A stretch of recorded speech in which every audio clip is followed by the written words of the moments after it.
If you think you still have time, this story is about you. Not because you've failed, not because you're lazy, but because, like most people, you believe time is patient. It isn't. Most people think time disappears loudly, with alarms, with warnings, with deadlines that feel dramatic. But that's not how it works. Time vanishes quietly. It slips through ordinary days, through routines, through conversations you assume you can repeat. Ethan believed time was generous, not because he had measured it, but because he had never watched it run out. He was the kind of person who always said, later. Not out of laziness, out of comfort. Later felt safe.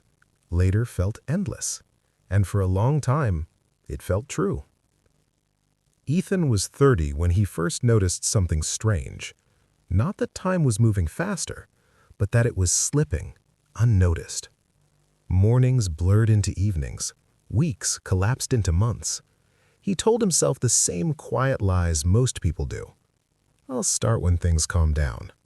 I'll focus on my health next year. I'll call them soon. And technically, he wasn't wrong. There was still time, just not as much as he thought. Ethan had plans, real ones. He wanted to start his own business, spend more time with his parents, take better care of his body, become someone he respected when no one was watching. But plans stayed in his head because life kept interrupting. Deadlines, bills, exhaustion that didn't disappear after sleep. And when life gets loud, dreams don't scream. They whisper. So Ethan postponed. Again and again. Psychologically, delay feels comforting. The brain loves postponement, not because it's productive, but because it avoids discomfort. Starting feels risky. Waiting feels controlled. So Ethan waited. One evening, his father called. Nothing urgent, nothing dramatic, just a normal conversation. Work, weather, small talk that felt unlimited. Before hanging up, his father said casually, "We should do that road trip we always talk about. One day." Ethan smiled. He said the sentence people say when they don't realize they're making a promise they can't keep. "Yeah, we've got time." They never took that trip. 6 months later, Ethan's father got sick. Suddenly, time changed its tone. Appointments replaced plans, hospitals replaced conversations. The future shrank. Ethan sat in a plastic chair beside a hospital bed, watching a man who once carried him on his shoulders struggle to breathe. And the cruelest thought arrived. Not fear, regret. We were waiting for a time that never came. Time hadn't disappeared. It had simply stopped offering extensions. Here's what no one tells you. Time doesn't announce its turning points. It doesn't warn you when something is the last time, the last conversation, the last opportunity, the last chance to say what mattered.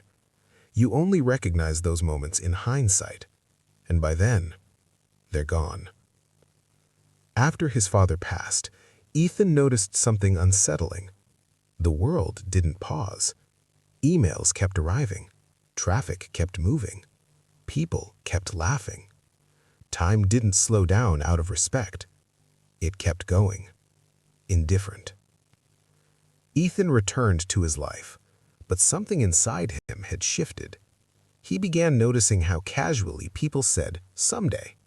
Someday I'll change careers. Someday I'll fix my health. Someday I'll reach out." Someday is time's favorite lie, because someday isn't real. It isn't on the calendar. It isn't guaranteed, and it never arrives. Ethan realized something painful. None of his regrets came from failure. They came from delay. Dreams aren't destroyed by mistakes. They're eroded by waiting. Ethan didn't transform overnight.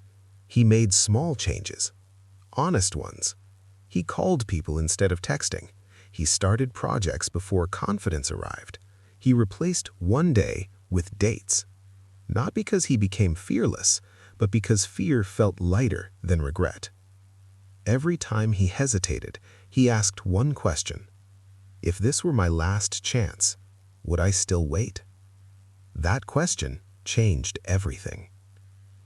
If you are listening to this and thinking, I still have time, you probably do, but not infinite time and not guaranteed time. Time isn't money. You can't earn it back. You can't save it. You can only spend it. This story isn't meant to scare you. It's meant to wake you up. Call the person. Start the thing. Say what matters. Take care of your body. Not tomorrow. Not someday. Now. Because one day you'll look back and realize something uncomfortable. Time didn't disappear. You gave it away. One later at a time.